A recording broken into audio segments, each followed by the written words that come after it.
श्रोतेहो, आज आपण श्री स्वामी नृसिंह सरस्वती चरित्रामृतमधील शेवटचा अध्याय बघणार आहोत. या अध्यायात नृसिंह सरस्वती दत्त महाराजांनी अवतार समाप्ती केली त्याचे वर्णन आहे. गाणगापूरला आपल्या पादुका ठेवल्या व कर्दळीवनात प्रस्थान करताना शेवंतीची फुले पाठवून दिली. जाताना त्यांनी भक्तांना व शिष्यांना काय काय सांगितले हे सर्व आपण बघणार आहोत. हे चरित्रामृत तुमच्यापर्यंत आणण्याची बुद्धी दत्त महाराजांनी मला दिली याबद्दल मला खूप आनंद वाटतो आहे.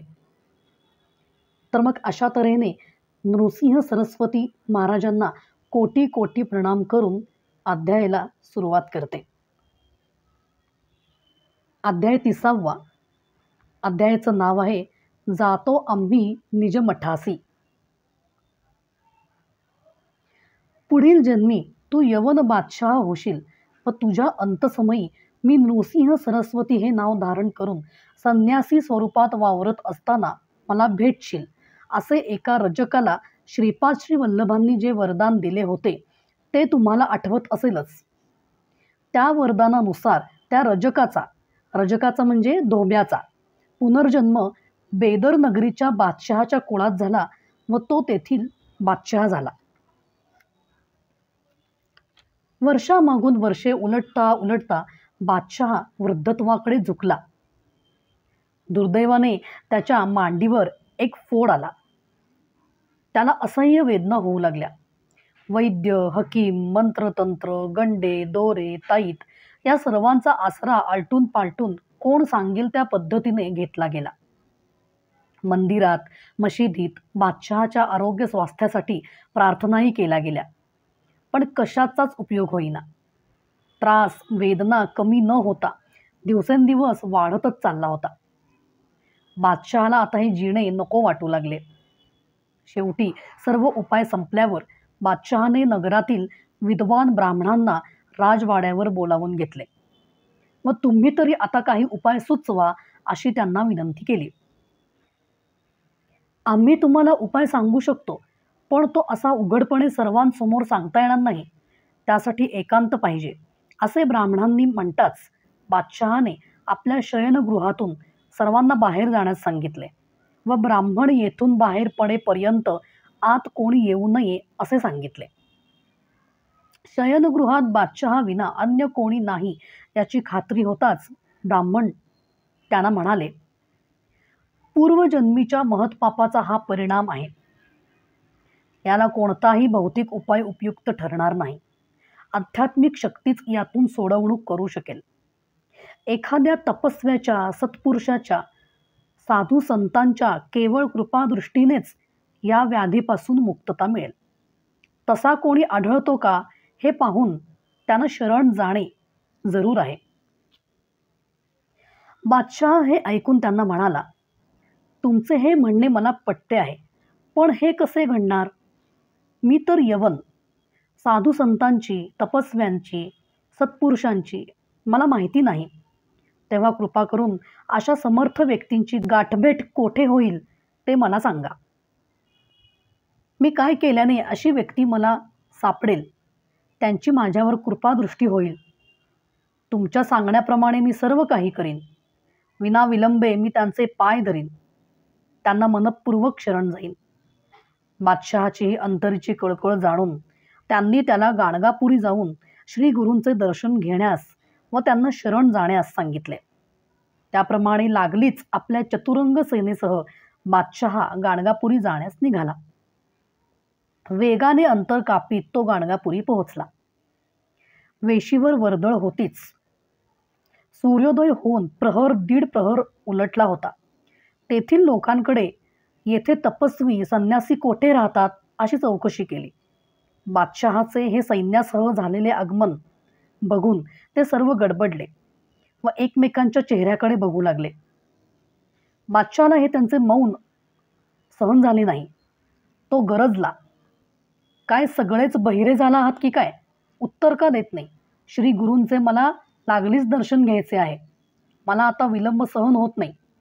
हे बादशहाचे दर्शनाचे विचार ऐकताच त्यांना हायसे वाटले. त्यांच्या मनातील भीती कुशंका दूर झाल्या. ते म्हणाले, श्री गुरु संगमावर गेले आहेत. मध्यान्ही मठात परततील. त्यांच्याकडून हे उत्तर मिळताच बादशहाला आनंद झाला. लगेच बादशहाने सैन्याला तेथेच थांबून राहण्यास सांगितले व आपण निवडक सेवकांसह पालखीत बसून संगमाकडे जाण्यास निघाला. दुरूनच त्या नदी किनारी श्री गुरूंना बघून बादशहाने पालखीतून खाली उडी घेतली व अनवाणी तो श्री गुरूंच्या भेटीस गेला. श्री गुरूंना अत्यादराने वंदन करून तो त्यांच्यासमोर हात जोडून उभा राहिला. श्री गुरूंनी त्याला पाहिले मात्र आणि लागलीच आनंदून म्हणाले, "अरे रजका, कोठे आहेस तू? बादशाह झालेला तू असा इथे माझ्याकडे कसा काय वळलास?" हे त्यांचे शब्द कानी पडताच बादशहाला आपल्या पूर्वजन्माची पूर्ण स्मृती झाली. त्या तेथील आठवणींनी व विशेषतः त्या काळचे स्वतःवरील श्री गुरूंचे प्रेम आठवून त्याच्या सर्वांगावर रोमांच उभे राहिले. ते प्रेम, ती कृपादृष्टी आठवून तो अगदी विरघळून गेला व म्हणाला, "हे देवा, बस झाला आता हा संसार, हे राज्य, या सर्वांचा आता मला वीट आला आहे. आता पुनरपी तुमच्या चरणाशी पडून राहण्याची इच्छा आहे. तुमच्या चरणसेवेत जो आनंद आहे तो या संसारात नाही, या राज्यात पण नाही. मांडीवरील या फोडाच्या निमित्ताने तुमचे आज दुर्लभ दर्शन झाले. देवा, हा फोड अतिशय त्रास देत आहे. सर्व उपचार झाले पण गुण नाही. तुमची कृपादृष्टी झाली तर निश्चित बरा होईल. तेव्हा देवा, जरा बघाल काय?" श्री गुरु हसत म्हणाले, "कसला आला आहे स्फोटक फोड? काहीच नसणार.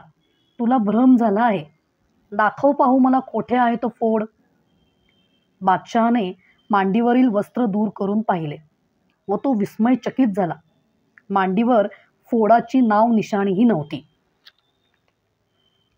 श्री गुरूंचे ते प्रेम, ती शक्ती, ते कृपादृष्टीचे महात्म्य बघून तो अतिशय आनंदला. हात जोडून त्यांना म्हणाला, "दयाळा, आपल्या कृपेने मी पुष्कळ ऐश्वर्य भोगले. मुले नातवंडे डोळ्यांनी पाहिली. कसल्याच सुखाची कमतरता भासली नाही. आता माझी एकच इच्छा आहे व ती म्हणजे तुम्ही माझ्या महाली येऊन माझे वैभव पहावे. देवा, हे मान्य करून मला पावन करा. मग मी संसार त्याग करून तुमची अखंड चरणसेवा करण्यास मोकळा होईन." यावर श्री गुरु त्याला म्हणाले, "मी तर संन्यासी व तुझे नगर तर हिंसेचे आगर. तेव्हा तुझे माझे कसे काय जमणार? पण जर तू तुझ्या राज्यात होत असलेली गोहत्या बंद करशील तरच मला तुझी इच्छा पूर्ण करता येईल." यावर बादशाह म्हणाला, "दयागना, तुमच्या कृपेनेच मी राजा झालो. यवन कुळातही तुम्हीच रवाना केले. पूर्वजन्मीपासूनचा मी तुमचा दास आहे. हे कृपाळा, विसरू नका. तुम्ही म्हणाल ते सर्व काही करण्यास मी तयार आहे. तेव्हा दयाळा, कृपा करून ही माझी इच्छा पूर्ण करा." यावर श्री गुरूंनी आपल्या मनाशी काही विचार केला. ते आपल्या अंतरातच म्हणाले, "सर्व दिशातील सर्व कानाकोपऱ्यात माझ्या येथील अस्तित्वाची माहिती पसरलेली आहे. दुःखाने गांजलेल्या, व्याधींनी पिडलेल्या लोकांइतकेच नव्हे तर किंबहुना त्यांच्यापेक्षा जास्तच ज्यांना जवळही करू नये असेही लोक येऊ लागलेले आहेत. कलियुगाचा हा महिमा आहे. हा त्रास थांबावा म्हणून थांबणार नाही. यावर एकच उपाय म्हणजे आपणच येथून गुप्त व्हावे. ही बादशहाच्या निमंत्रणाची संधी साधून प्रथम येथून पाय उचलावा असा विचार आपल्या मनाशी करून ते पालखीत बसले. बादशहास म्हणाले, "ठीक आहे, चल." श्री गुरु अशा प्रकारे पालखीतून निघताच बादशहाने श्री गुरूंच्या पादुका भक्तिभावाने आपल्या हाती घेतल्या व तो पालखीसोबत चालू लागला. श्री गुरु बादशहास म्हणाले, "तू बादशहा आहेस, असा पायी चालू नकोस, ते बरे दिसत नाही." यावर बादशहा म्हणाला, "देवा, बादशहा असलो तरी इतरांसाठी. मी तर तुमच्या पुढे तुमचा सेवकच आहे."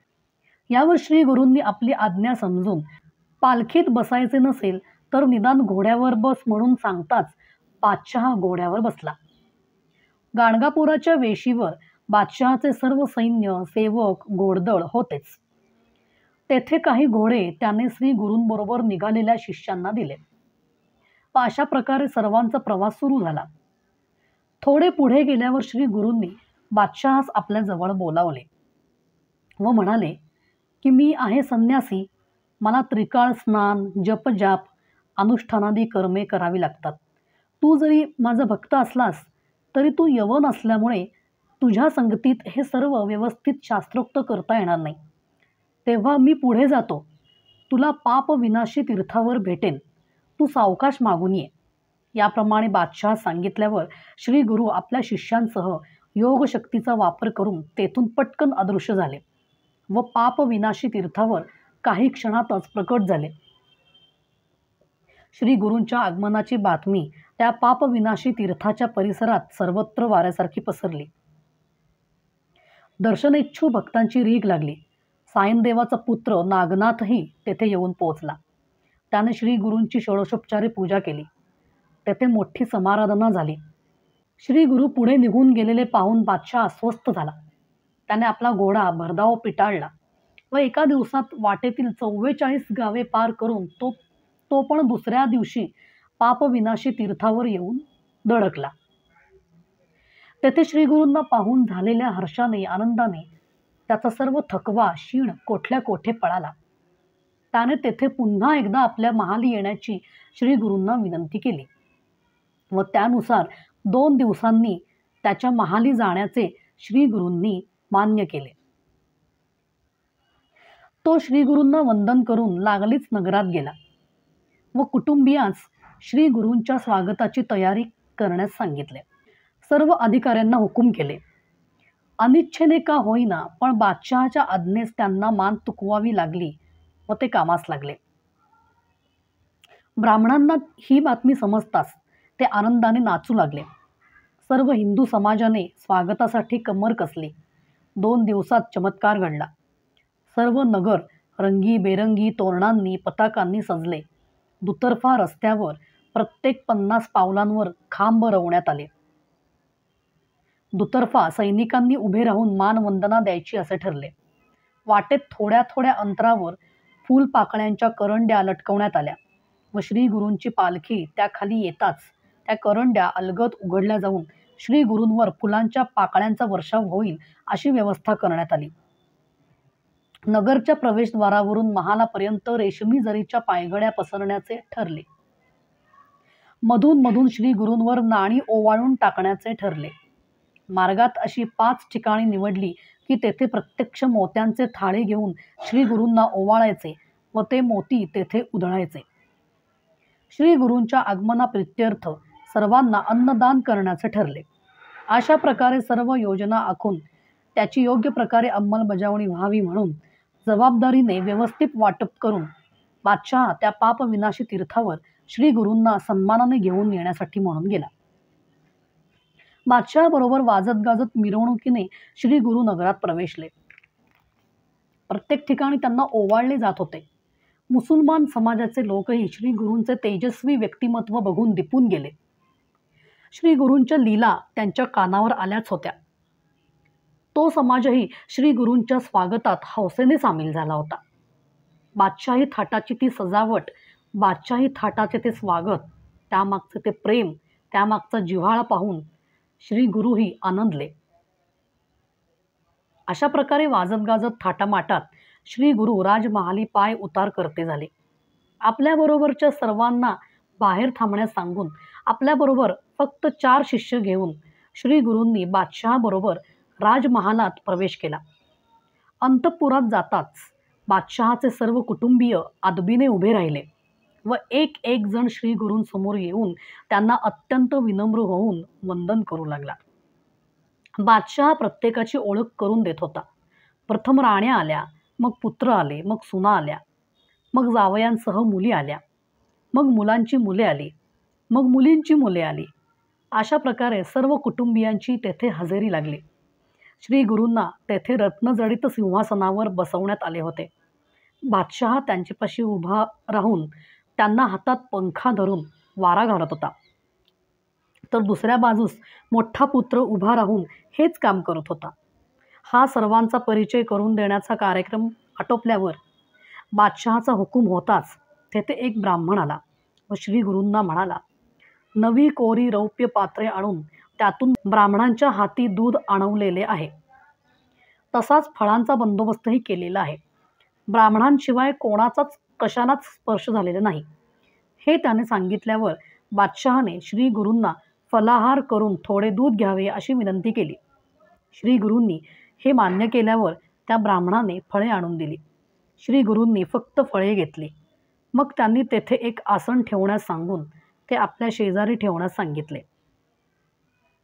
आसन ठेवले गेल्यावर बादशाला त्यावर बसायला सांगितले व ते त्याला म्हणाले की तुझ्या इच्छेनुसार तुझे हे वैभव पाहिले, तुझ्या कुटुंबियांचीही भेट झाली, ही येथील सर्व प्रकारची सुखे आता भोगून तू संतुष्ट झालास काय हे मला सांग. का अजून कोणती इच्छा मनी धरून बसलायस तर तीही मी पूर्ण करीन. यावर बादशाह हात जोडून म्हणाला, देवा, ही सर्व प्रकारची सुखे अगदी जन्मापासून आजपर्यंत मी भोगली आहेत. पण देवा, पूर्वजन्मी तुमची पदसेवा करताना जे सुख वाटत होते, मिळत होते, त्याची गोडी या सुखांना नाही. तुमच्या पदसेवेत अवीट गोडी आहे ही माझी खात्री झाली आहे. तेव्हा मला आता तुमची पूर्ववत पदसेवा करू द्या. यावर श्री गुरु त्याला म्हणाले, तुझी जर अशी इच्छा असेल तर मुलाला गादीवर बसव व तू श्रीशैल्यावर ये. तेथे तुझी आणि माझी पुन्हा भेट होईल. बादशहाला असे सांगून श्री गुरु तेथून निघाले व फिरत फिरत संगमावर आले.